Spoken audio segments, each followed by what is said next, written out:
Hello friends, this is Aftab Haider और आप देख रहे हैं आफ्ताब स्पीक्स। आफ्ताब स्पीक्स की इस खास पेशकश में आज हम लेकर आए हैं ऐतिहासिक व्यक्तित्व शिवाजी। शिवाजी के बारे में समाज में जिस तरह की भ्रांतियाँ फैलाई जाती है और जिस तरह की छवि उनकी आज के दौर में प्रस्तुत की जाती है, क्या शिवाजी ऐतिहासिक पटल पर बिल्कुल ऐसे ही थे या उनकी छवि बिल्कुल इसके विपरीत थी, इसके अलग थी? शिवाजी के बारे में अमूमन जो बातें कही जाती है, क्या वो उतनी शत प्रतिशत सत्य है? शिवाजी के दौर की अगर हम घटनाओं का अध्ययन करते हैं तो पाते हैं कि शिवाजी की जिस तरह से आज के दौर में तुलना की जाती है, उस स्वभाव और व्यक्तित्व के वो बिल्कुल भी नहीं थे। उनका व्यक्तित्व और स्वभाव काफ़ी मृदुल था और वो एक जन कल्याणकारी नेता के तौर पर काम करते रहे। सबसे पहले शुरुआत होती है कि शिवाजी का जो दौर था वो दौर मुगलों का दौर था और दक्षिण भारत में इस्लामिक सल्तनत बीजापुर, गोलकुंडा और अहमदनगर चल रही थी। गोलकुंडा को कुतुब शाही सुल्तानों द्वारा, अहमदनगर और बीजापुर को आदिल शाही सुल्तानों के द्वारा चलाया जा रहा था। इस दो रियासतों में यानी कि बीजापुर और गोलकुंडा की रियासतों में शिवाजी के वंशज एक लंबे समय से कार्य करते आ रहे थे। शिवाजी के दादा मालोजी, उस समय के जो दक्षिण की रियासतें थी, उस रियासत में शिवाजी के दादा मालोजी जनरल के तौर पर काम करते थे अहमदनगर की रियासत में। शिवाजी के पिता शाहजी भोसले भी दक्षिण भारत की इस्लामिक रियासतों में सेना के उच्च पदों पर कार्य करते रहे थे और वहीं मुगलों के साथ भी वफादार थे। परंतु इस सब के बावजूद शिवाजी के जो पूर्वज थे, दादा से लेकर पिता तक, ने एक अपनी छोटी सी सेना रखी। आज वर्तमान का जो पूना जिला है, वहीं शिवाजी का जन्म हुआ था। शिवाजी बचपन से ही घुड़सवारी में और तीरंदाजी में बहुत ही निपुण थे, रणनीतियाँ बनाने में निपुण थे। अपना सबसे पहला रणभूमि में कौशल उन्होंने 15 साल की उम्र में दिखाया और 15 साल की उम्र में जब शिवाजी लगभग 15 साल के थे और दौर था 1645 का, शिवाजी ने दक्षिण भारत के बीजापुर सल्तनत के खिलाफ बगावत कर दी और टरना का किला अपने कब्जे में लेने की पेशकश कर दी। शिवाजी के साथ जो है बीजापुर के सुल्तान ने अपनी सेना भेज दी और जैसे ही सेना भेजी वहाँ पर टकराव हो गया। टकराव होते ही शिवाजी की सेना जो है आदिल शाही सुल्तान यानी बीजापुर के सुल्तान की सेना पर भारी पड़ी और सुल्तान की सेना को शिवाजी के द्वारा हरा दिया गया। उस युद्ध में लगभग बीजापुर के सुल्तान की 3000 सैनिक मारे गए, जबकि 2 बड़े लोगों को कैद कर लिया गया। बाद में बीजापुर जीतने के बाद शिवाजी ने उन लोगों को ससम्मान छोड़ दिया और उनको उनके घर पहुंचा दिया। उनके धन संपत्ति किसी तरह का कोई कब्जा नहीं किया। हाँ, अपना आधिपत्य स्वीकार करने के लिए कहा। यानी कि जो वहाँ पर छोटी रियासतें, अब जो शिवाजी के अंदर छोटे लेवल पे जो लोग काम करना चाहते थे, उनको शिवाजी की सर्वोच्चता को स्वीकार कर लेना था, आधिपत्य को स्वीकार कर लेना था। 1645 में जब ये घटनाक्रम हुए, उस दौर में मुगल बादशाह औरंगजेब दक्षिण भारत में मुगल वायसराय के तौर पर यानी कि मुगल गवर्नर के तौर पर काम कर रहे थे, जिनको उनके पिता शाहजहां के द्वारा नियुक्त किया गया। मुगलों के साथ शिवाजी का असली कॉन्फ्लिक्ट जो है वो शुरुआत होती है उसकी मार्च 1657 में। हालांकि मार्च 1657 से पहले ऐतिहासिक दस्तावेजों और तथ्यों के आधार पर यह बात प्रमाणित है कि शिवाजी ने मुगलों को यानी कि मुगल बादशाह औरंगजेब को अपनी तरफ से एक पेशकश की कि अगर उनको दक्षिण भारत में मुगल सल्तनत का गवर्नर या मुखिया बना दिया जाए तो पूरे मेल मिलाप के साथ और मुगल सल्तनत की सीमाओं को बढ़ाते हुए काम करेंगे और पूरी निष्ठा से कार्य करेंगे। परंतु शिवाजी की जो क्वालिटीज़ थी, जो शिवाजी के गुण थे, उनको औरंगजेब सही समय पर नहीं आंक सके और उसके बाद औरंगजेब ने उनको दक्षिण भारत में मुगलों का गवर्नर नहीं बनाया और शिवाजी ने यहीं से एक अपनी सल्तनत, एक रियासत कायम करने की जो प्रक्रिया थी वो शुरू कर दी। इसमें क्या होता है कि सबसे पहले मार्च 1657 के बाद शुरुआती कुछ महीनों में ही शिवाजी ने दक्षिण भारत में मुगल टेरिटरी यानी मुगल क्षेत्रों में, जो मुगलों के आधिपत्य में कुछ क्षेत्र थे दक्षिण भारत में, वहाँ पर हमला बोल दिया और इस हमले में 3 लाख रुपए नगद और लगभग 200 घोड़े लेकर आ गए, जिसमें अहमदनगर के क्षेत्र शामिल थे।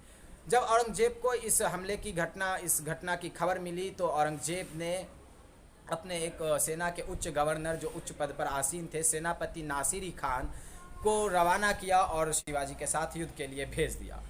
मुगलों की सेना में और शिवाजी की सेना में कॉन्फ्लिक्ट हुआ, एक लड़ाई हुई, घमासान हुआ और शिवाजी उसमें अपनी सेना सहित हार गए और मुगल उसमें जीत गए। इस जीत के बाद फिर थोड़ा सा सुलह मशवरा और समझौता होता है और शिवाजी को औरंगजेब के द्वारा उत्तर भारत में यानी कि आगरा में बुलाया गया शाही मेहमान के तौर पर।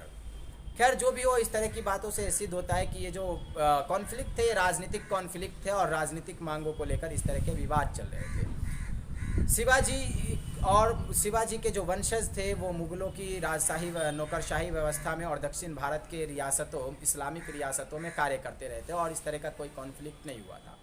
खैर, शिवाजी का कॉन्फ्लिक्ट मुगलों के साथ हुआ और एक लंबे समय तक मुगलों और शिवाजी के बीच जो है लड़ाइयाँ संघर्ष जारी रहा और इसी के कारण एक वक्त ऐसा भी आया कि जब औरंगजेब को उत्तर भारत छोड़कर राजधानी आगरा छोड़कर दक्षिण भारत में जाना पड़ा और एक लंबे समय तक औरंगजेब को अपना समय वही बिताना पड़ा। लड़ कर और मुगल सेना की हालात ये हो चुकी थी कि राजकोष खाली हो चुका था, बादशाह राजधानी से बहुत दूर हो गया था, राजधानी में उपद्रव मच गए थे। शिवाजी ने जब आए मुगलों को बहुत मोर्चों पर हराकर मराठा रियासत कायम की तो उस मराठा रियासत की एक छवि एक पॉजिटिव फिगर बनाया। शिवाजी ने अपने दरबार में उच्च पदों पर जो मुस्लिम रियासतों के नौकरशाह जो अनुभवी नौकरशाह थे उनको नियुक्त किया और उनको पूरी तरीके से सम्मान दिया। शिवाजी ने अपनी किसी भी रियासत में, जो कि दक्षिण भारत में उस समय मुस्लिम जो आबादकार थे वो बहुत बड़ी संख्या में मौजूद थे, उनके साथ किसी तरह का भेदभाव नहीं किया और बिल्कुल सांप्रदायिक सौहार्द कायम रखा और रियासत में जन कल्याणकारी कार्य करवाए। ये जन कल्याणकारी कार्य जो करवाए गए उसमें किसी भी तरह से धार्मिक स्तर पर कोई भेदभाव नहीं किया गया था। परंतु आज शिवाजी को राजनीति में लाकर कुछ लोग धार्मिक डिस्क्रिमिनेशन या भेदभाव करने की एक नाकाम सी कोशिश करते हैं और कई बार वो इन कोशिशों में कामयाब हो जाते हैं क्योंकि लोगों ने इतिहास को सही से नहीं पढ़ा और वो शिवाजी के व्यक्तित्व को नहीं जानते।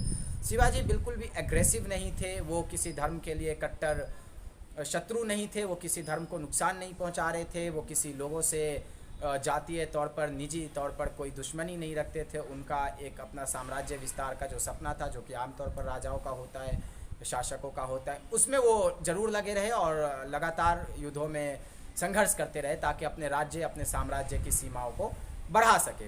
जैसे जैसे मुगल रियासतें कमज़ोर पड़ती गई उस तरह से मराठा साम्राज्य दक्षिण भारत से लेकर उत्तर भारत की तरफ फैलता गया और बढ़ता गया। जब मुगल साम्राज्य पूरी तरह से ध्वस्त हो गया और शिवाजी का मराठा साम्राज्य कायम हुआ तो मराठा साम्राज्य में कहीं भी धार्मिक भेदभाव की या धार्मिक डिस्क्रिमिनेशन की या धार्मिक दंगों की कि धर्म के आधार पर सांप्रदायिक दंगे हुए, इस बात का कोई प्रमाण नहीं मिलता है। यानी कि शिवाजी का जो ऐतिहासिक फिगर है, उनका जो हिस्टोरिकल फिगर है, वो ये दर्शाता है कि शिवाजी एक बहुत ही सहिष्णु शासक थे, एक बहुत ही जन कल्याणकारी शासक थे जो जनता की भलाई और जनता के कल्याण को सेंटर में रख के, केंद्र में रख के राजनीति करते थे। तो शिवाजी की उपलब्धियां इस तरह से रही कि उसको उनके रियासत की सभी जनता, चाहे वो हिंदू धर्म की रही हो चाहे वो किसी और धर्म की रही हो, प्यार करते थे और शिवाजी उनके एक चहेते शासक हुआ करते थे। परंतु मौजूदा हालात में शिवाजी की जो छवि उकेरी जाती है वो पूरी तरीके से नकारात्मक छवि है और हमें इस छवि से बचने की ज़रूरत है और ज़रूरत है कि हम इतिहास का सही तौर पर अध्ययन करें और अपने इन शासकों को समझ सकें। चाहे वो मुगलों का दौर रहा हो चाहे वो शिवाजी का दौर रहा हो, इससे एक बात तो साफ हो जाती है कि इन शासकों के जो अपने कॉन्फ्लिक्ट थे, लेकिन इन सभी शासकों का एक ही नियम था कि अगर वो अपने आप को लोकप्रिय बनाना चाहते हैं तो जन कल्याण के कार्य करने होंगे और वो धर्म के नाम पर कोई डिस्क्रिमिनेशन नहीं कर सकते। क्योंकि जिस रूप में आज आप भारत को देखते हैं, भारत इस रूप में विविधताओं का देश सिर्फ आज नहीं बना बल्कि आज से कई सदी पहले भी भारत इतनी विविधताओं का देश था। तो इन विविधताओं को बनाए रखने के लिए और इतनी अलग अलग किस्म की जनता पर शासन करने के लिए शासकों ने अपना एक सहिष्णु रूप बनाकर, प्रोग्रेसिव रूप अपनाकर शासन करने की कोशिश की और उसी में वो कामयाब हुए। शिवाजी की भी एक ऐसी छवि थी। शिवाजी भी एक सहिष्णु शासक थे और किसी भी तरह से धार्मिक कट्टरता या पक्षपात नहीं करते थे और यही कारण रहा कि मराठा साम्राज्य की स्थापना हो पाई, जो कि समय के साथ हर साम्राज्य का पतन होता है, मराठा साम्राज्य का भी पतन हो गया। परंतु शिवाजी भारतीय इतिहास में एक कुशल शासक और एक बेहतरीन रणनीतिकार के तौर पर जाने जाते रहेंगे। उनकी सेना गुरिल्ला युद्ध के लिए बहुत ही ज़्यादा विख्यात है, मशहूर है। इस तरह का गुरिल्ला युद्ध पद्धति जो है, छापामार युद्ध जो है, वो शिवाजी ने ही दक्षिण भारत में इसकी शुरुआत की थी और फिर एक ज़माने में ये बड़े पैमाने पर प्रचलित भी हो गया था।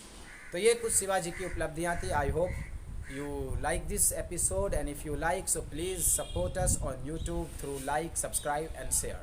धन्यवाद।